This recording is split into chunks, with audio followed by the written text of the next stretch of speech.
So thank you very much, Dr. Silverstein. Roy, you know, these are one of those times when you wish your mom was in the room. But that was enormously heartfelt and greatly appreciated. I would be remiss if I also did not express my appreciation to this August group for your invitation to be here this evening. Of course, my path here has just been well articulated for you, but I just want to bring your attention to this slide. And what you're actually looking at is the Milwaukee Medical Center.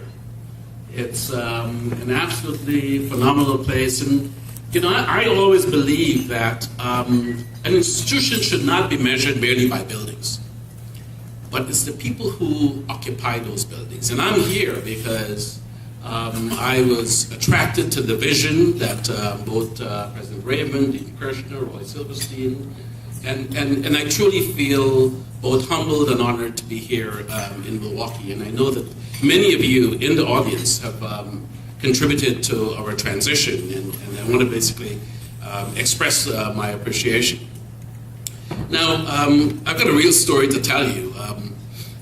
He, at the expense of embarrassing him, so we spent a decade in Salt Lake City, and went to a church where, you know, it was fantastic for my kids to be. As you know, Salt Lake City has a predominant Mormon culture, but nonetheless, there are a few Episcopalians there. And while actually in Salt Lake City, I actually met a parishioner, and he happens to be the retired department chair of computer science. And every time, you know, you're finished with church, you have you have coffee hour, and he would be engaging me in these most intense conversations around my research. And because he was interested in computer science, he actually wanted to get some of my data, because he was constantly complaining that you just don't know how to assess microarray data. But by chance he mentioned that he had a brother in Milwaukee, and his brother is Dudley Johnson. His name is Bob Johnson. And within the time that we have arrived here in Milwaukee, my wife and I have had the chance to meet this giant of Wisconsin. They're both Wisconsinites. He's a pioneer in what he has done. And I just want you to just join me in really expressing appreciation.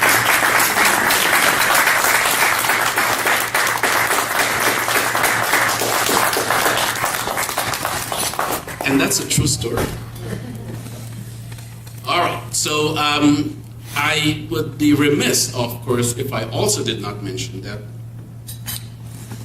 as we're talking about the Medical College of Wisconsin, we're talking about a rich tradition of scholarship that began in 1893 with the Wisconsin College of Physicians and Surgeons.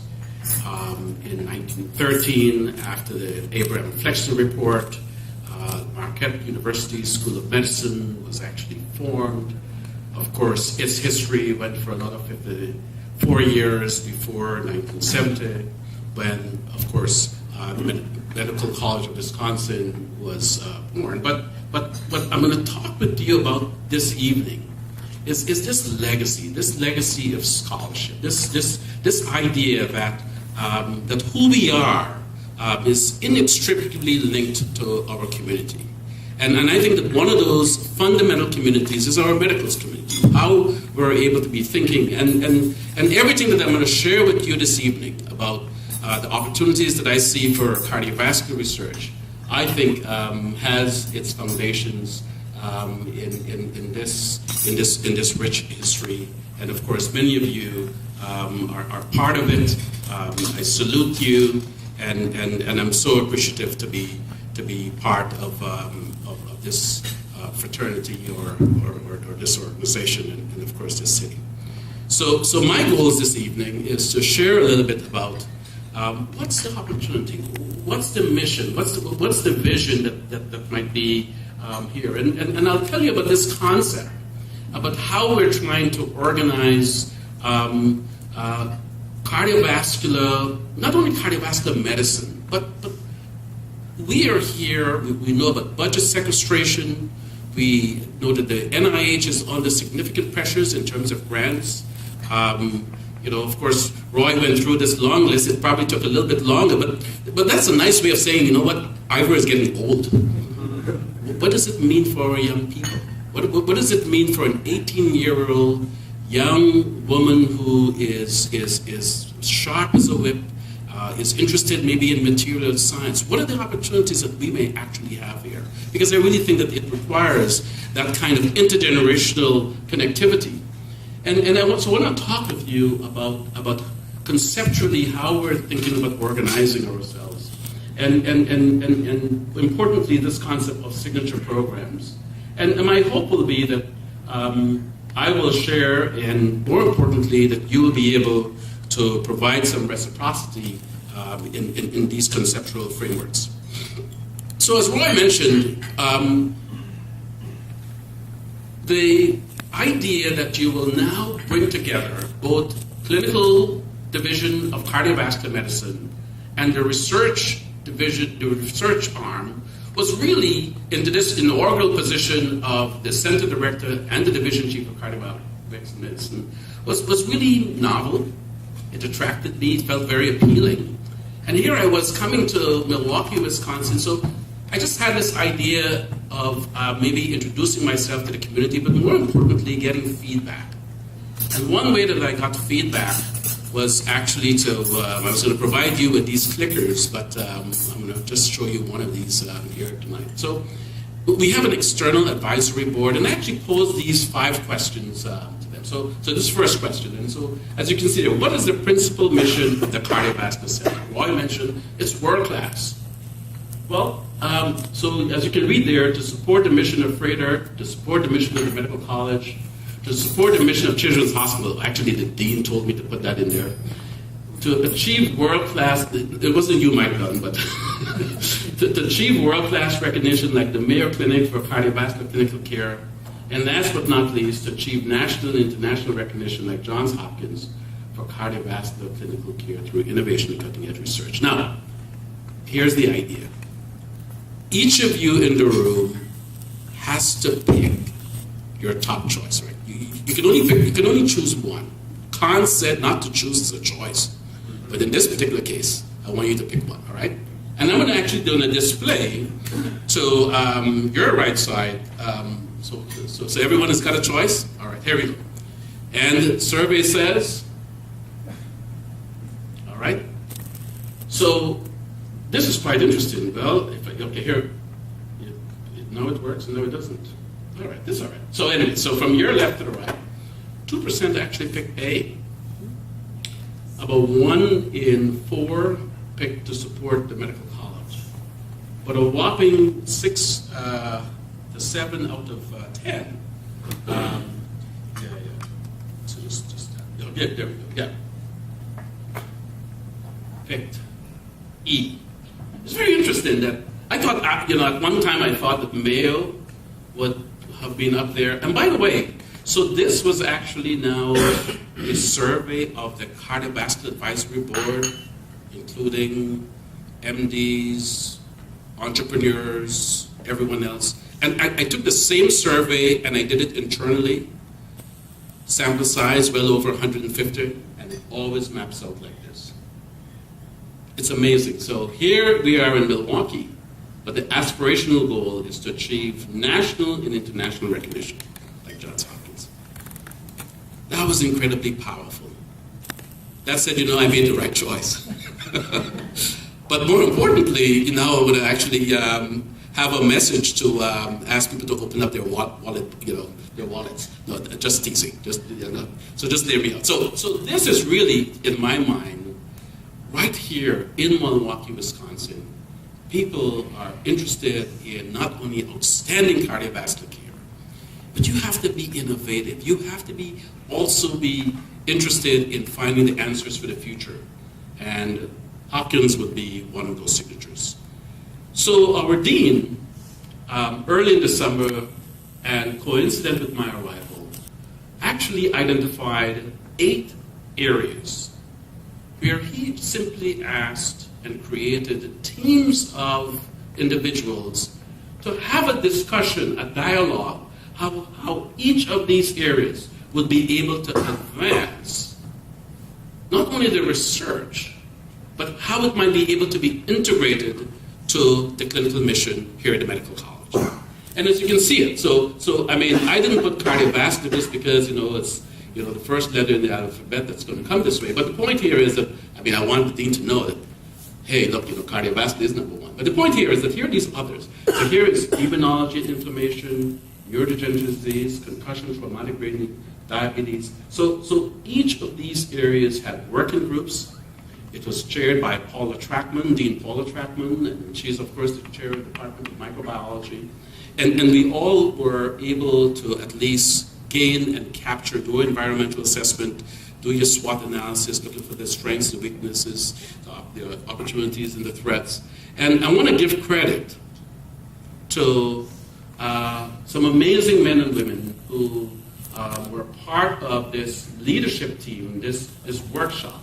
So John Imig is a professor of pharmacology and toxicology, but several other members from a swath of both basic scientists and clinicians, as well as, of course, my senior scientific advisory group that includes Mike Ciccograni. And so as many of you may know, Mike Ciccograni, for example, served as the acting division chief prior to my arrival for 5 years. He has really been able to contribute substantially to the Milwaukee community, a terrific clinician, and I'm extraordinarily pleased that I can also include Mike as a member of our cardiovascular division as the vice chief for clinical affairs. David Hardo, one of my predecessors, as well as David Martz, who is a vice chair of medicine and also, of course, a professor of both medicine and radiology. So the ideas that I'll share with you is really the outgrowth of a dialogue, of a discussion of how can we go about thinking about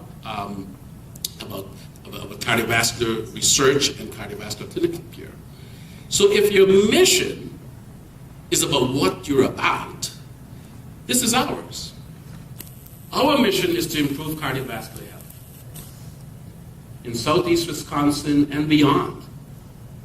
And we're thinking about our mission in the context of cutting-edge research in an environment where we've got to think about cost. And we've got to be able to deliver it in a very cost-efficient manner. And so that's your mission. Your mission is what are you about? So this is what we're about. Now your vision is about where you're going. And someone actually, I showed this slide today and they said it's about 2020. Well, mine with correction. But anyway, the vision here is that the Cardiovascular Center, and by the way, when I think about Cardiovascular Center, I'm very ecumenical. I really don't see clinical, I don't see research. When someone wants to come for cardiovascular care, they want to know that they're entrusting themselves with men and women of all stripes, working in the laboratory, working wherever, because they have a problem. And they're hoping that somebody is going to be able to help them solve that problem. And even when you don't have all the answers, they're willing and prepared to commit. This is our profession. This is who we are. It's truly, there's like nothing other than this. But our mission, our vision is to become the premier integrated basic and translation academic cardiovascular organization. This is really where we hope to become. Now, we have to sort of build on our strengths.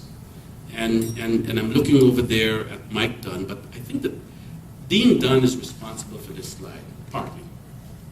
So what you're looking at here on the x-axis is a number of institutes. So over here it says, you may not be able to see, it says NCI. So the first one over there is the National Cancer Institute. The second one is NHLBI, the National Heart and Lung and Blood Institute, and it goes all the way over here to like the NIA, National Institutes of Aging. So these are just different institutes of the National Institutes of Health. And on the y-axis is the amount of dollars that the medical college, brings to its coffers from one institute. And here, this is just the National Heart and Lung and Blood Institute.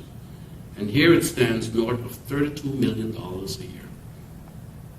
Few people can appreciate that this is actually ranked number 12 among universities. So Hopkins is like number 1 at 67 million. We're ranked number 12. Yale is ahead of us. These dollars are actually ahead of Stanford in the terms of the basic research. So a fair amount of this is basic research, but it also includes Dr. Mary Horowitz. So she actually is the principal investigator for a bone marrow registry, national registry, brings in about $9 million a year. Is it close to that? But Roy will say. But the point here is that this is quite phenomenal. So we actually have quite a substantial footprint on the national stage, and it's something that needs to be celebrated. This took time, this took effort, this took commitment, this took recruitment, this took department chairs really being able to be able to accomplish this. So you need to recognize and you need to feel good and proud about this. And so this is really going to be one of the foundations. On the clinical side, when I go to Roy Silverstein's office, he has this office that's overlooking downtown. You have this beautiful facade, and anyway, so I just had a chance to rent my department chair. It's just fun. We know each other for a while, by the way. But anyway,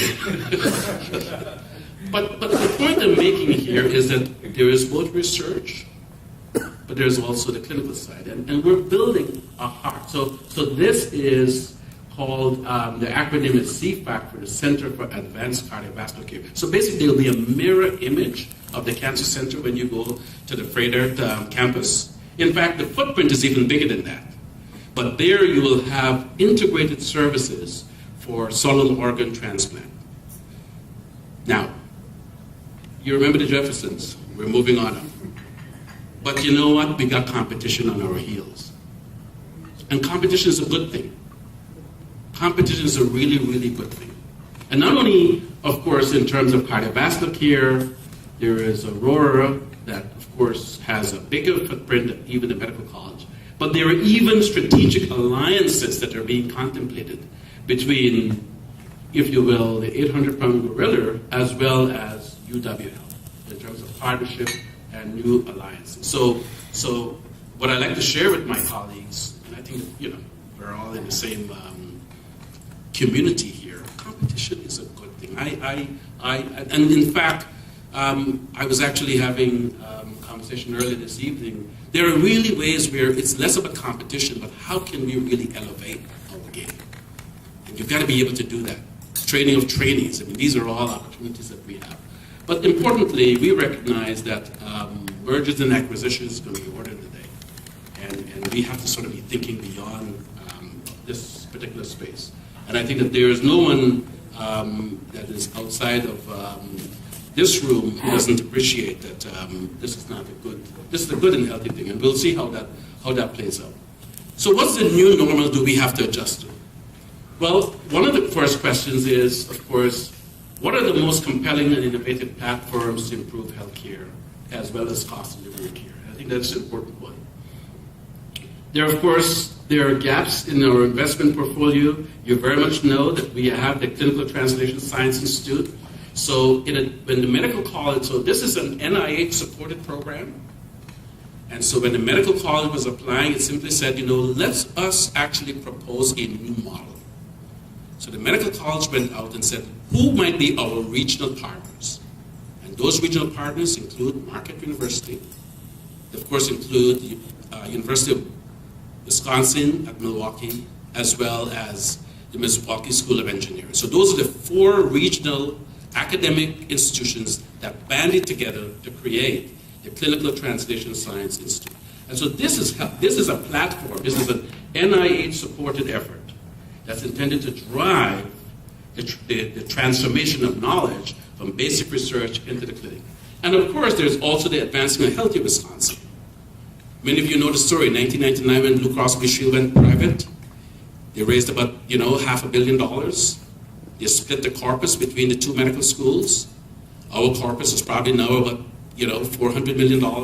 And that is actually the seed corn. That's actually providing support for many of the initiatives that I'll have to talk to you about. So the new normal, in addition to shrinking NIH dollars, means that there's need for us to really think very carefully about our existing assets. And last but not least, the question that we ask ourselves is how do we build on existing strengths while undertaking bold and provocative initiatives to yield the greatest return on investment. So this is really, if you will, our charge.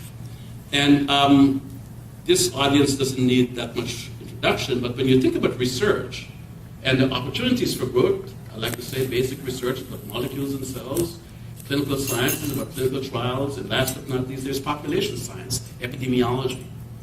But here is the hooker. In this era, okay, where there are substantial pressures for basic research, I define a win, listen to this, I define a win as when 1 out of 10 grants that you submit actually gets funded.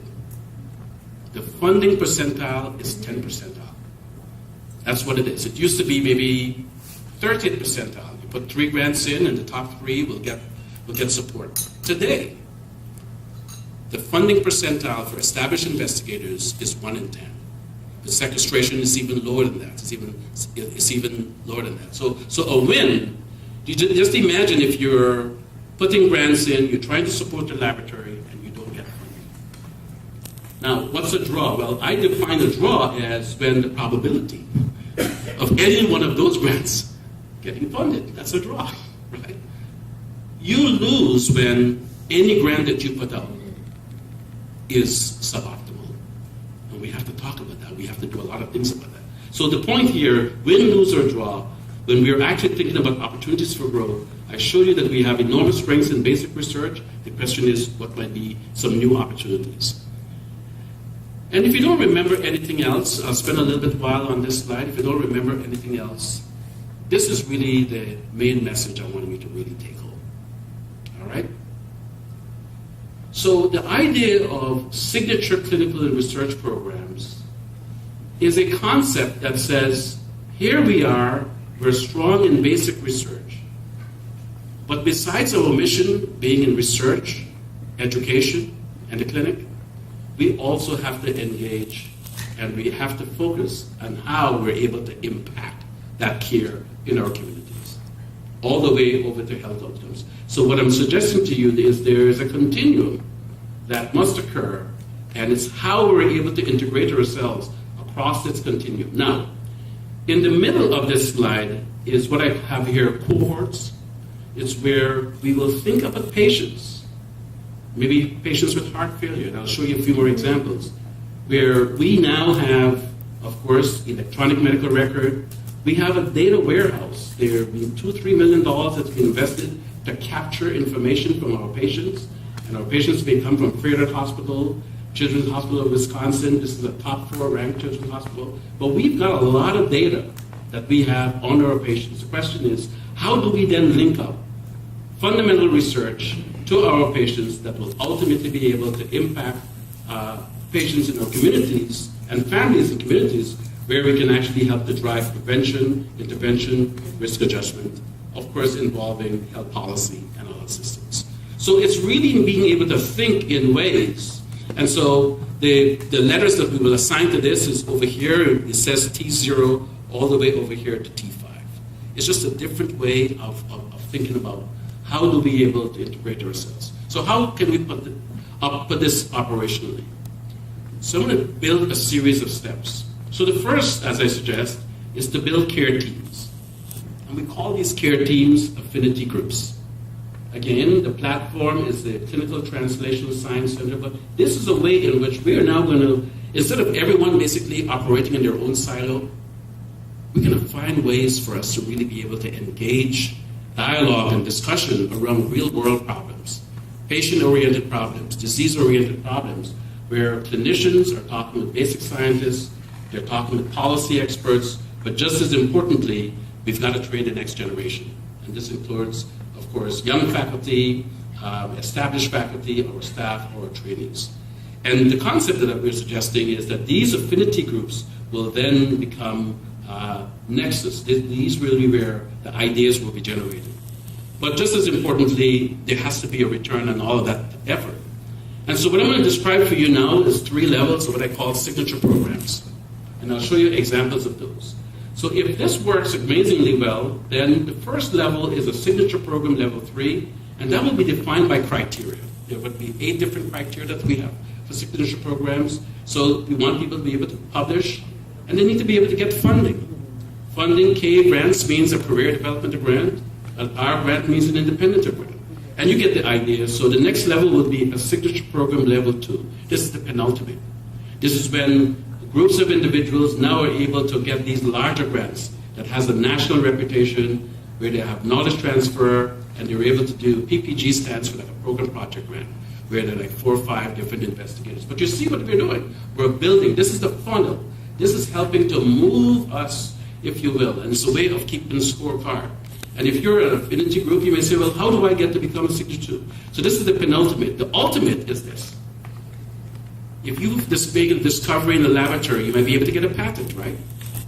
Well, that is intellectual property that might lead to a commercialized product. That commercialized product may one day be able to find itself in clinical practice and improve care. And right here in Milwaukee, we will have a new era of really being recognized all around the world. This is, as they say, an aspirational goal. We're not there yet when you apply it. But when I wake up in the morning, I'm just as well try to get a goal. I mean, the Winter Olympics is now. Every one of those individuals, they work their butts off to get the goal. They may not get it, but it's the effort, the journey. That is really, that's why they get up. That's why they invest time. And so this is my Olympics. This is my Olympics run. So this is the concept here, where we're now trying to organize ourselves around a team. So in the remaining while, I'm just going to build on this concept, where we're talking about current fuel for signature programs. We've got basic scientists that are working incredibly hard. As any department chair and dean will tell you, clinical income is shrinking. I told you that we don't have as much opportunities to get NIH grants. And the outcomes, while good, we're just really here. And it's like having this rocket on the launch pad. And the idea is that we need new fuel. So, we need new fuel. So we're organizing ourselves to bridge this gap, where we need to be able to invest in infrastructure to translate and be able to integrate our collaborators with patient populations around this concept of signature programs. And if all goes well, we ultimately may be able to have the highest level of all, the signature program level 2, that will depend not only on extramural funding, but support from our philanthropic partners. We'll be able to become recognized nationally for clinical trials. Of course, we say we will be able to increase cardiovascular clinical market. By the way, they can get on the plane and come here too, right? We don't have to be necessarily just cherry picking from each other. But just as well, we'll be able to engage our communities. And I think that this will be a good thing for Southeast Wisconsin, but more importantly, our entire state. This will not be inexpensive, right? So we have to have better integration of clinical investigators, junior faculty. Each of these may cost $1 million. Sometimes for the high-end ones, it may take $2 million.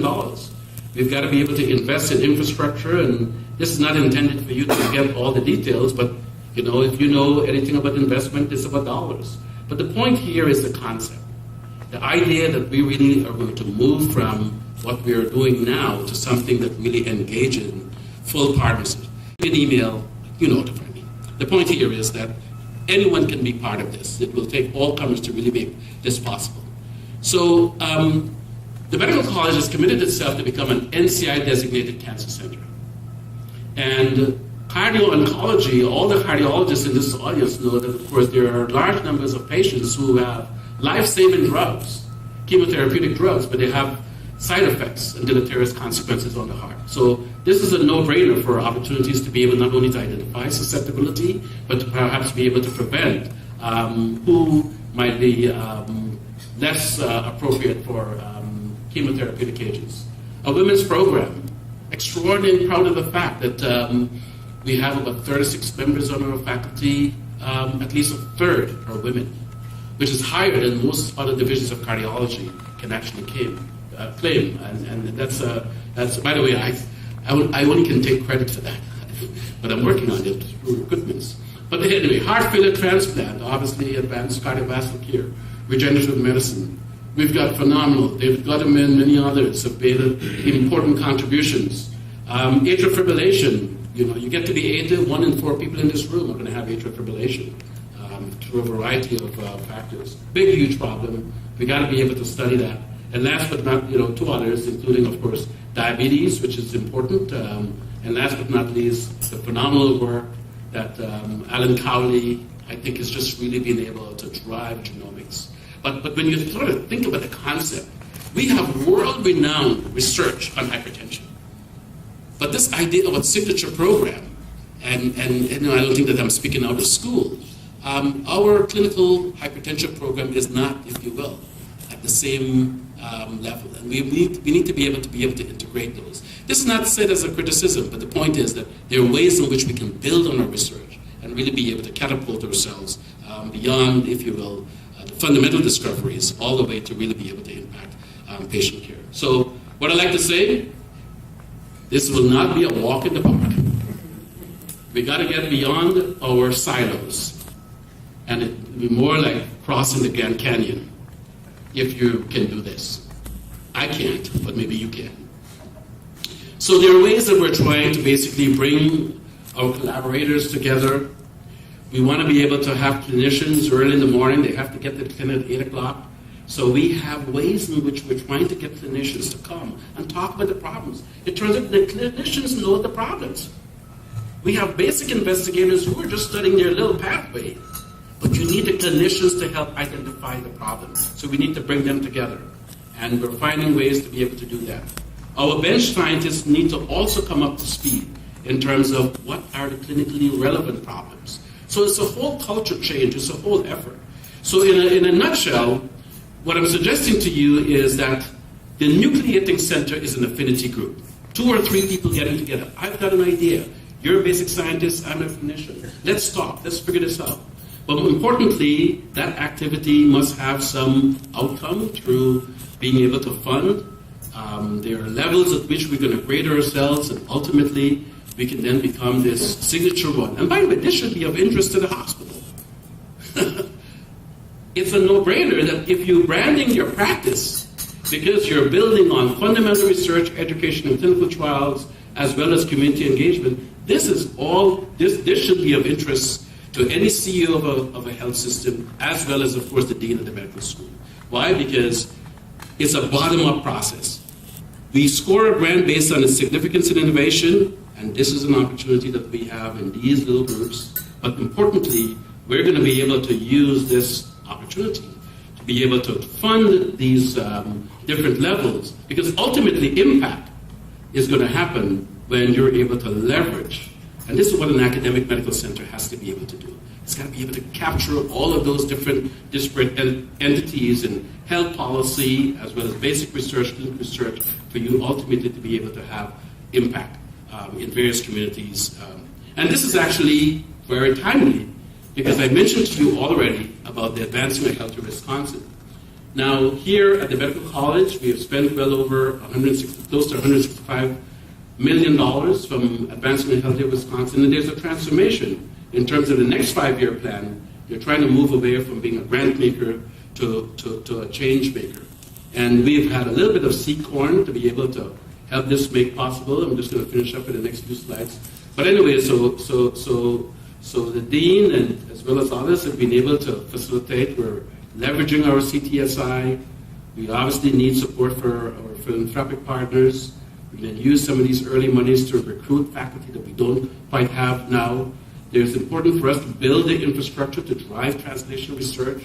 We're going to even be able to have pilot funding. And this is a means of basically convening communities of individuals who have the ideas and the energy. And I'm most excited about this because this is really where my role as a mentor comes into play. I'm actually able to engage our young fellows and faculty in what I think is this exciting enterprise. Now, I would be remiss if I was here and I didn't show you one slide where you've all been in your comfortable chairs, but anyway, you know what this is about. Ladies and gentlemen, you've been enormously generous. I've hopefully tried to provide to you a vision, a conceptual framework of why life at the Medical College of Wisconsin and Freightlard Hospital and its partners is sufficiently exciting for me. I am here as merely a representative of the phenomenal men and women who I have a chance to be part and be part of this faculty, and I would be remiss if I again did not express to you my appreciation for this wonderful invitation. Thank you very much.